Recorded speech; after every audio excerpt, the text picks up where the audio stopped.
ତାଙ୍କ ଇଚ୍ଛା ନ ହେଇଥିଲେ କିଛି ବି ସମ୍ଭବ ନୁହଁ।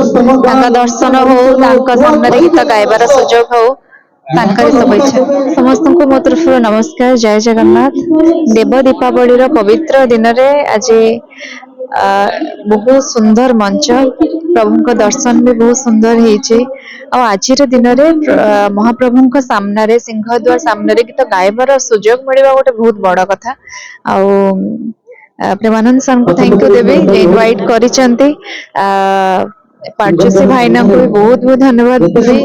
ଆଜିର ସୁନ୍ଦର ଦିନଟି ସତରେ ନିଆରା ହେଇକି ରହିଯିବ।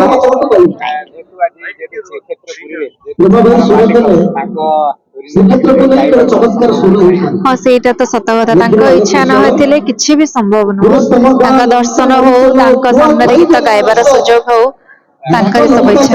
ପବିତ୍ର ଦେବ ଦୀପାବଳି ଉତ୍ସବରେ କୋଉ କାଳରୁ ଭଜନ ଜଣାଣ କାର୍ଯ୍ୟକ୍ରମ ହୋଇ ଆସୁଛି। ଦୀର୍ଘ ବର୍ଷ ଧରି ମୁଁ ଏ କାର୍ଯ୍ୟକ୍ରମରେ ଯୋଗଦାନ ଦେଇଛି। ଆଉ ଏ ବର୍ଷ ଏହା ପୂର୍ବରୁ ସେପଟରେ ହଉଥିଲା, ପୁଣି ଯୋଉ ସ୍ଥାନରେ ଏବେ ଆଗରୁ ହଉଥିଲା ଏବେ ସେଇ ସ୍ଥାନରେ ଅତି ଚମତ୍କାର, ଅତି ସୁନ୍ଦର।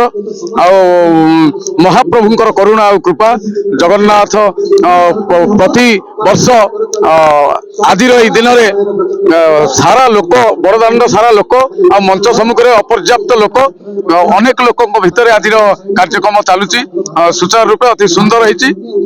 ମଝିରେ ଟିକେ ବର୍ଷା ହେଇଗଲା, ତଥାପି ଲୋକମାନେ ଅତି ସୁନ୍ଦର ଭାବେ ଗ୍ରହଣ କରିଛନ୍ତି। ଆଉ ମୁଁ ଆସିକି ବଡ଼ଦାଣ୍ଡରେ ଆସି ସିଂହଦ୍ୱାର ଆଗରେ ଗାଇବାର ସୌଭାଗ୍ୟ, ପରମ ସୌଭାଗ୍ୟ ମୋର। ଆଉ ସମସ୍ତ କର୍ମକର୍ତ୍ତା ମାନଙ୍କୁ ମୋ ତରଫରୁ ଅଶେଷ ଅଶେଷ ଧନ୍ୟବାଦ। ମହାପ୍ରଭୁଙ୍କର ଜୟ ହେଉ। ଜଗନ୍ନାଥ ସ୍ୱାମୀ କି